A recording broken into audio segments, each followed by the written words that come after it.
Hola amigas y amigos, soy Luis Manuel García, director del Conservatorio de Música del Estado de México, y hoy hablaremos de uno de los personajes más importantes del barroco, Georg Friedrich Händel, que no nada más escribió el Mesías. También en esta época nosotros podemos tener, a los que nos gusta el fútbol, en el himno de la Champions, también fue escrito por Händel y está tomado de Zadok the Priest. Acompáñenos.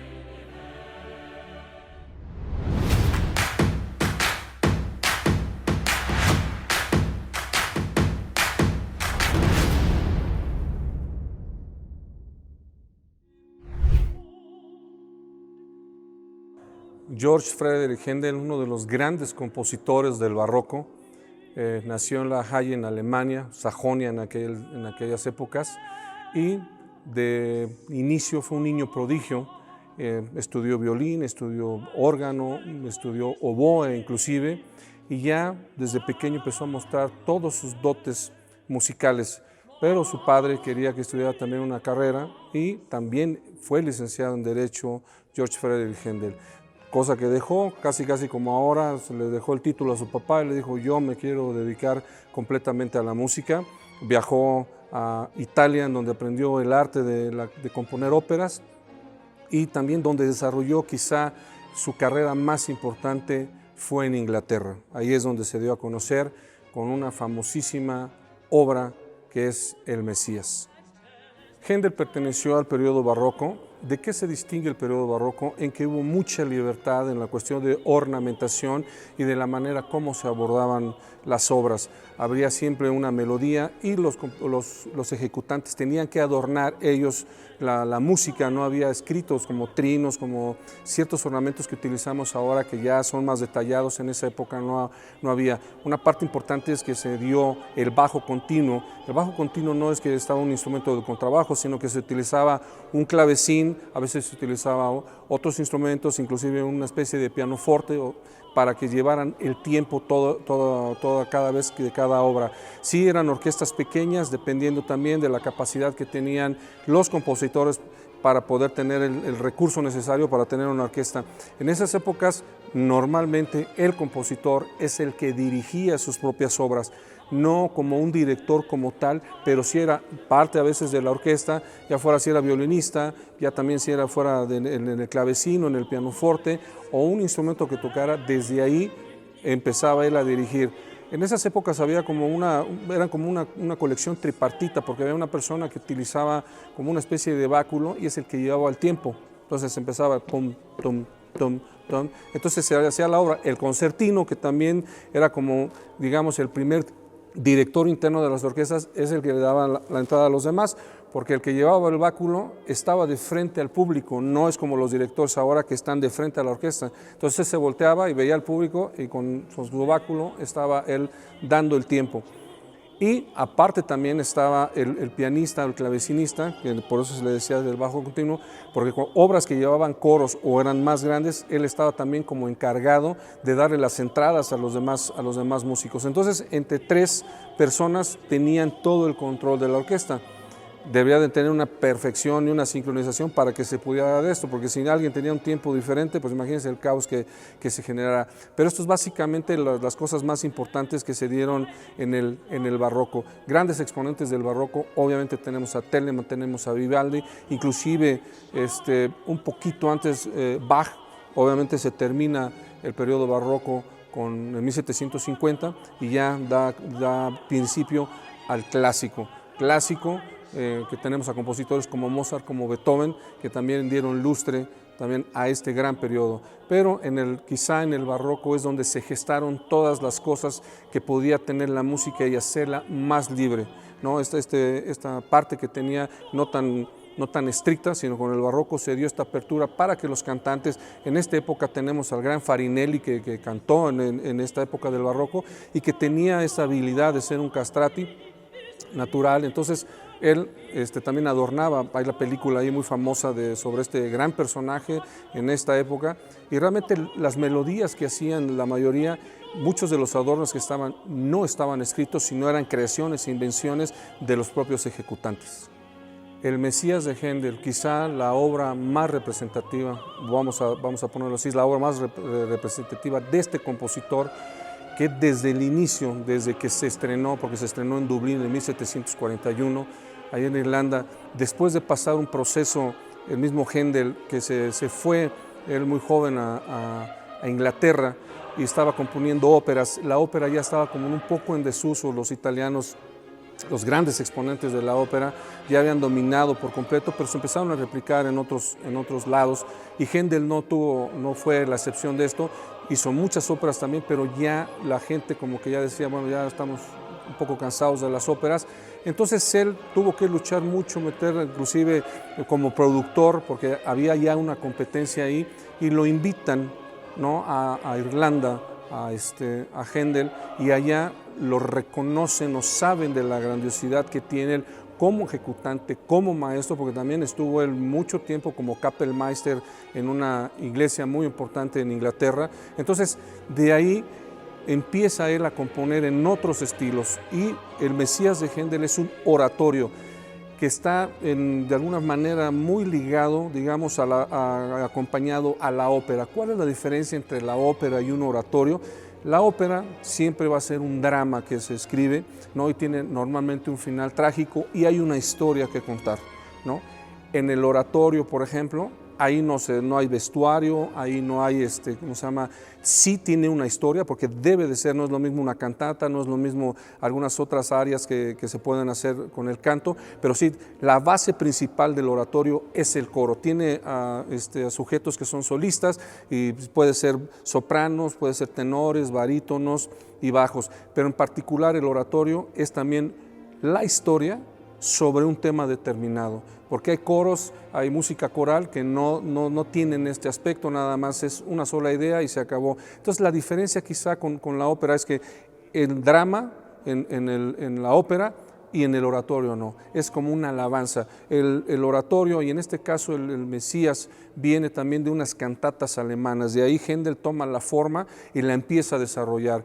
El Mesías está dividido en tres partes importantes. La primera es el adviento y el nacimiento de Cristo, la segunda es la vida y obra de Jesús, ¿no?, hasta la muerte, y el vencer a la muerte, por eso es el aleluya al final de la segunda parte. Y la tercera parte es la cosa que nos da a todos los seres humanos que creemos en la religión católica, en esta que es la parte de limpiar nuestros pecados, de vivir y esperar la resurrección final y esperar llegar al Edén o llegar al cielo, y termina esta gran obra con un amén, que así sea, todas estas cosas. Esas son las tres partes que son esenciales que lleva el Mesías de Händel, que es una obra que tiene 51 pequeños movimientos entre arias y entre partes del coro. Entonces, el día que el aleluya quizá es la parte más representativa de este oratorio, y eso es lo que le da,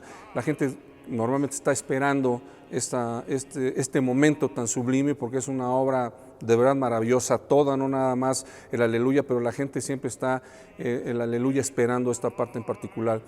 Una de las cosas importantes de Händel es que, curiosamente, una obra monumental como esta, que hizo una partitura de 269 hojas que se tardó, lo hizo en 3 semanas. Hay unas anécdotas, tenía tachaduras algunas cosas, pero hay unas anécdotas que dicen que fue la inspiración divina que en tan poco tiempo él haya escrito todo este oratorio. Al final del Mesías, él pone unas siglas S, D, G, ¿no? Era Soli Deo Gloria, ¿no? Solo la gloria de Dios. Entonces, de ahí también tomaron que había sido la inspiración divina, que lo iluminó Dios para que pudiera escribir esta obra. Pues si somos creyentes o no somos creyentes, creo que algo le bajó con él, o algo le dio, lo iluminó para que pudiera escribir una obra tan bella y con estas características, que aparte son retos importantes para los cantantes. No nada más es una cosa fácil, sino que cada una de las partes que tiene esta obra, que completa con todas las repeticiones como lo hizo Händel, duraría como 2 horas y media aproximadamente. Es una obra larga, pero también es una obra que lo tiene uno al filo de la butaca por la belleza, por la emoción, por las cosas que habla, y a veces no se necesita ser ni católico, ni anglicano, ni protestante para entender el proceso. Quizá, ¿por qué se hace normalmente en Navidad?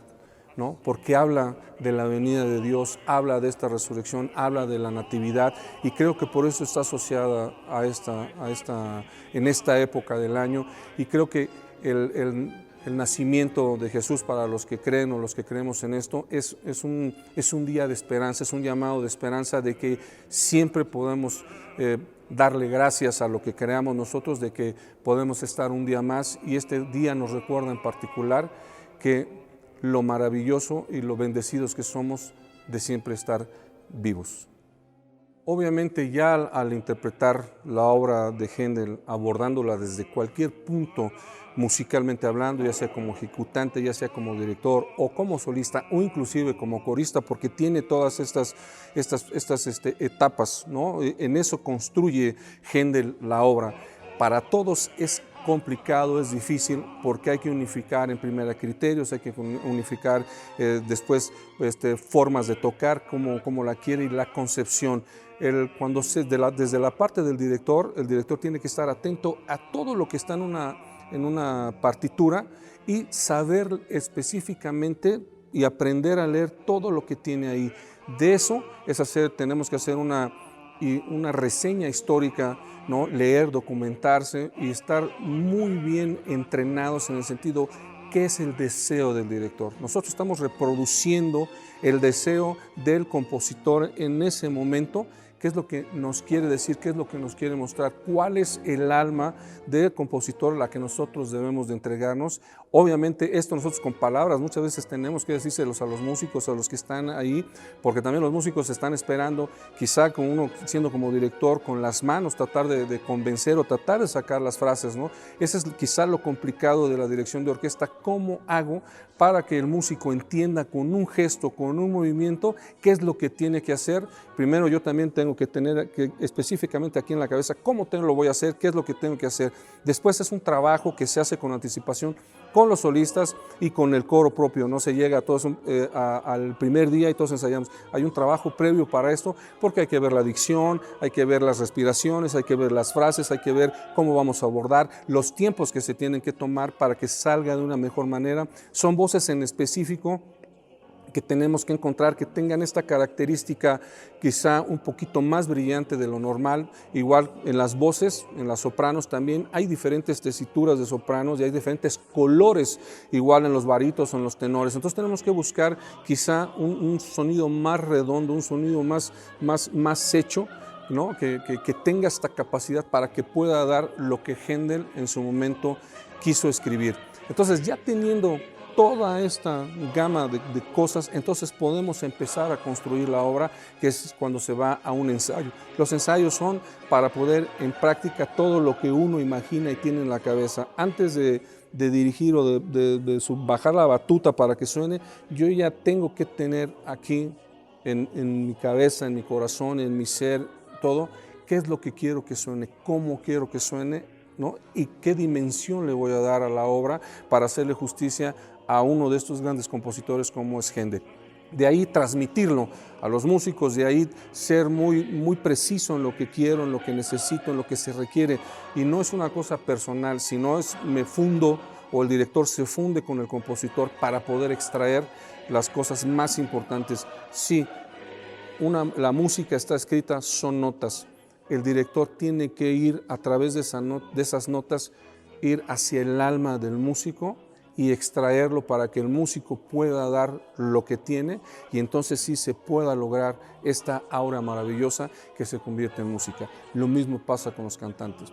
Los cantantes hay que ver cuándo van a respirar, cómo van a hacerlos, cómo lo tengo que hacer y conjuntarlos. Entonces, aquí son varios factores. El director tiene que estar por todos lados, como si fuera un pulpo, dando entradas para que todo mundo esté y podamos lograr esta unión que se necesita para hacer la música y esta comunión. Viene la parte de los cantantes, digo, como no es una parte escénica, pero el cantante también tiene que hacer suya la parte, tiene que entender lo que está cantando y tiene que tener esta capacidad histriónica de poder desenvolverse. De alguna manera, todos los artistas que son músicos, en este caso hablamos del oratorio, son actores. Entonces tenemos que tener esta esencia en la cabeza de que estamos representando, quizá no físicamente o no con risas o con esto, pero estamos representando con los instrumentos, porque también es una obra demandante para los instrumentistas, para los ejecutantes, porque hay que tener obviamente esta armonía, ¿no? Este engranaje que se tiene que hacer con todos. O sea, sí, la cabeza es el director, pero tenemos todos que aportar y dar todos el arte y por lo que nos caracteriza por ser artistas y esta parte tan especial que no se puede medir, que no se puede ver, pero que todo el mundo podemos sentir. Esa es la parte sublime del arte, que hay cosas que son intangibles, pero se pueden sentir. Y eso es lo que nosotros, o los músicos, o la gente que se dedica al arte, es lo que quiere transmitir a la gente que ve, que está ahí. Yo creo que esa es la parte más importante. Técnicamente es una obra demandante para todos, porque el director muchas veces he visto algunos directores que hasta de memoria la han dirigido. Entonces, aprenderse unas 269 páginas de memoria para poder dirigirla ya desde los ensayos. Lo mismo los cantantes, también se aprenden sus partes de memoria, porque también esta obra está hecha por arias, está hecha también por coros. Solamente tiene ahí dos partes que es orquesta sola, que es la entrada, que es un symphony que le llaman, que es a modo de obertura. Digo, no tal como la obertura de los italianos, que obertura para todos nuestros amigos significa la apertura, es con lo que va a abrir. Entonces el oratorio tiene esto que es la symphony con eso, y dentro se llama una pifa, que es como un canto de los pastores anunciando la venida de Dios nuestro Señor. Muchas cosas alrededor de esta bellísima obra, El Mesías de Händel. Hubo mucha gente que después, inclusive de la muerte de Händel, hizo algunos arreglos. Mozart inclusive le hizo un arreglo a esta magnífica obra, cambió algunos instrumentos, puso otros porque así lo consideró. Sí tuvo la oportunidad de conocer a Händel, Mozart en algún momento, entonces sabía de la capacidad que tenía este gran compositor. Recordemos que en esa época los compositores era muy importante, dependiendo del dinero que tenían, era la capacidad de orquesta que tenían. Entonces, si en ese momento, no sé, yo tenía 5 pesos y me alcanzaba para 8 músicos, pues con eso hacía mi obra. Si tenía más dinero, la aumentaba. Händel, una de las cosas también anecdóticas de él, es que en cada presentación que hizo del Mesías, a veces tenía más dinero y en ese momento componía para los demás instrumentos que podía tener ahí con él. Entonces, esa era la gran versatilidad que tenía Händel para hacer estas cosas. Llegó a representarse inclusive en la época de él hasta con 100 personas, que era ya una cosa monstruosa. Esta obra, a partir de su presentación y al paso de los años, inclusive está documentado que se ha llegado a presentar con 4,000 personas en escena. Todo el Mesías, ¿no? Con coros gigantescos y con una orquesta obviamente de tamaños descomunales, ¿no? En el inicio, otra de las cosas importantes es que Händel, esta obra, el estreno que se hizo en Irlanda, fue para ayudar a un orfanato. Entonces, él tenía esta parte altruista también, Händel, y jamás donó su música para que la pudieran reproducir las grandes casas editoras. Siempre se quedó, y a partir de 1742 a la fecha, todos los años se sigue presentando. Hay compositores o hay directores de orquesta como Thomas Beecham, que hizo cosas monumentales, como el otro director inglés también, Sargent, que también ya decía, bueno, es que a veces tanta cosa está ahí, y también hizo varias versiones, algunas cortas, algunas más grandes, todos tratando de buscarle supuestamente la grandiosidad de esto. Pero yo creo que la grandiosidad no reside en la cantidad de elementos que puedan tener, reside en la calidad que podamos nosotros tener de esta obra. Con el paso de los años se ha cortado y se ha buscado que sea de la manera más tradicional o de la manera que Händel lo había concebido. Pero es complicado porque hay muchas versiones que el mismo Händel hizo, dependiendo del lugar, dependiendo de las posibilidades económicas. Entonces, como decidir, esa es la auténtica, está complicado. Después de ya, con el paso de los años, muchas casas editoras pues empezaron a hacer, no, yo tengo La Verdad, Breitkopf la tenía por ahí. Hay otras casas editoras, sobre todo alemanas, algunas inglesas, que reclaman, digamos, la autenticidad y reclaman la originalidad. Y todo esto en esta obra importantísima, y imagínense si con un coro normal de 40, 50 personas, el Aleluya se escucha espectacular, imaginemos con 2000 coristas cómo se escuchará. Y hay una anécdota curiosa que no está realmente al 100%, pero se ha tomado ya como una tradición. Cuando se estrenó el Mesías ya en Londres, el rey Jorge II, al escuchar el Aleluya, se paró. A él le gustaban mucho los himnos. Händel ya había compuesto himnos. Recordemos que en esas casas reales, ¿no? Tenían a veces pagados a los músicos que tenían que componer profeso para el rey. Ya sea que va a venir mi prima, va a venir mi amigo, va a venir el rey de otro lado, y se escribía una música para eso. Él escribió también juegos de artificio, la música acuática. Händel, que también es famoso por esas cosas, la música acuática, los juegos de artificio, se hicieron en un barco, ahí se tocaron, porque en el Támesis, ahí se fue cuando hicieron ahora sí que la primera vez que se tocó esta música. Entonces, cuando escucha el rey Jorge II, escucha el Aleluya, se para en automático. Esta es la parte preciosa de la música, sin desearlo, sin quererlo, estaba escrito. Y de ahí obviamente toda la corte pues se paró. Tanto le gustó al rey que dijo que repitieran el Aleluya. Entonces está esta leyenda que a partir de ese momento se quedó ya como una tradición. En el momento que se escucha el Aleluya, todos se ponen de pie. Obviamente más los anglicanos, más los protestantes, porque ellos los sintieron más suyos como ingleses. Ellos empezaron también a hacer propiamente ya su música. Recordemos que este oratorio está escrito en inglés, ¿no? Ya no está escrito ni en alemán, no está escrito ni en latín. También es otra de las peculiaridades que tiene esta música de Händel, que aunque no es su lengua materna, siempre, digamos, con términos que ahora manejamos, lo buleaban porque no dominaba del todo el acento británico. Él como alemán todavía tenía ese acento, claro que se comunicaba, pero también tuvo estas cosas que lo acompañaron durante toda su vida. Como gran músico que fue, también decirles que también pasó por etapas de depresión, inclusive en algún momento padeció de la vista, como también su gran amigo Johann Sebastian Bach, que nacieron inclusive el mismo día, en lugares diferentes, pero nacieron el mismo día. Entonces Bach sí se quedó ciego, inclusive vieron a un mismo doctor, pero la ceguera de Händel pues fue no tan mala como a Bach. Y esto se atribuye a que cuando venían los periodos de componer, pues con velas, imagínense, no tenían luz, no tenían nada, y en las noches cuando llegaba toda la composición, y ahí se ponían a componer, ahí estaban todo el tiempo, ¿no?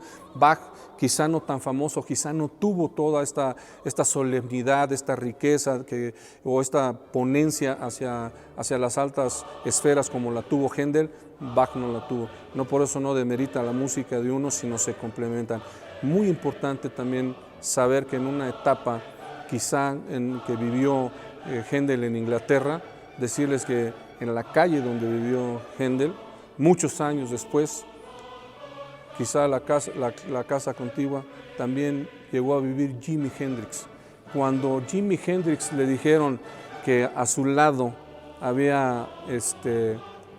vivió este gran compositor, inmediatamente empezó a buscar toda la música y decían que día y noche estaba con la música de Händel escuchando.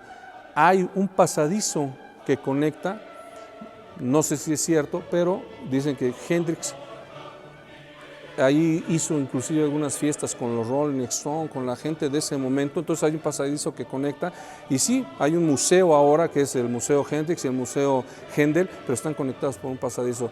A ese grado, un gran exponente de la guitarra y del rock como fue Jimi Hendrix, que llegó también a conocer la música de Händel, quizá por suerte, pero fue un eterno enamorado de esta música. Entonces, creo que esta música, si en ese momento al rey lo logró motivar, lo logró levantar, lo logró mover, creo que esta música sin lugar a dudas nos podría también llevar a otras partes de las artes, nos podría también dar, quizá llevarnos a que se representara por medio de la pintura, a que se representara también por medio de la danza, ¿por qué no?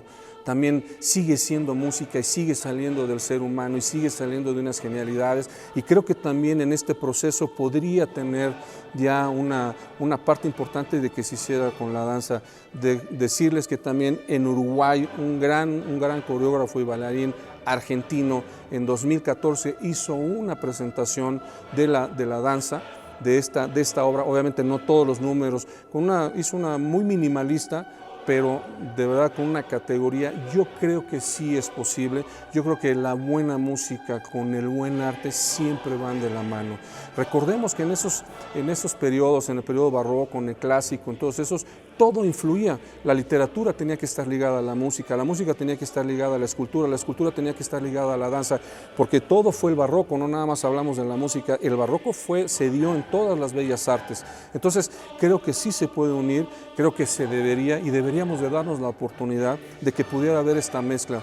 Quizá nos sorprenderemos, quizá sería cuestión de ver cuál es la oferta, qué es lo que se pone, para que nosotros podamos decidir si sí o si no. Yo creo que ahorita es un gran momento para podernos abrirnos, para poder experimentar, y en base a la experimentación que tengamos poder decidir si vale la pena o no vale la pena. Me parece que sería muy importante que, ¿por qué no?, fusionar partes del Mesías de Händel con la danza, ¿no?, con la danza contemporánea. Creo que podría salir un resultado maravilloso y podemos juntar dos épocas diferentes que converjan en uno y tener esta posibilidad maravillosa de poderla presenciar. Edomex, decisiones firmes, resultados fuertes.